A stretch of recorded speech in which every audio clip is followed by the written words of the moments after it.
বৰ্তমান সময়ত দেখা গৈছে যে ৰাজীৱ হদিয়াৰ পৰিয়াল বৰ্তমান বিপদত পৰিছে। জানিব পৰা মতে কোনো ষড়যন্ত্ৰকাৰীয়ে তেওঁলোকৰ ভূমি দখল কৰাৰ চেষ্টা কৰি আছে। এই বিষয়ত জড়িত হৈ আছে তিনিচুকীয়াৰ দুজন অনা অসমীয়া ব্যক্তি, এজন হৈছে আনন্দ ৰাজীৱ ৱাছিয়া আৰু এজন হৈছে পাঞ্জাৱ নেচনেল বেংকৰ সৈতে জড়িত এজন বিষয়া মনোজ ঝা।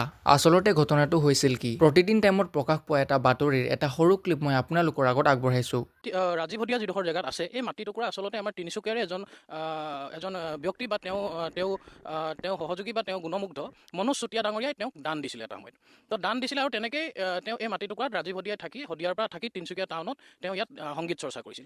এই মাটি টুকুৰা যেতিয়া আপোনালোকে খবৰ কৰিব বা আমি যেতিয়া খবৰ কৰিলোঁ, এতিয়া এই গোটেই কথাখিনি আপোনাৰ অসম চৰকাৰৰ ধৰিত্ৰী পৰ্টেলতো আপোনালোকে বিচাৰিলে চাব যে এই মাটি টুকুৰা ইয়াত টোটেল মাটি আছে 1,7 লেচা আছে আৰু এইটো আছে গেলাপুখুৰী গাঁও, আমাৰ ৰঙাগড়া মৌজা, 322 নং দাগ আৰু 17 নং পট্টাৰ। এইটো ৰেজিষ্টাৰ্ড অসম চৰকাৰ ৰেজিষ্টাৰ্ড এইডোখৰ মাটি তেওঁলোকৰ ধৰিত্ৰী পৰ্টেল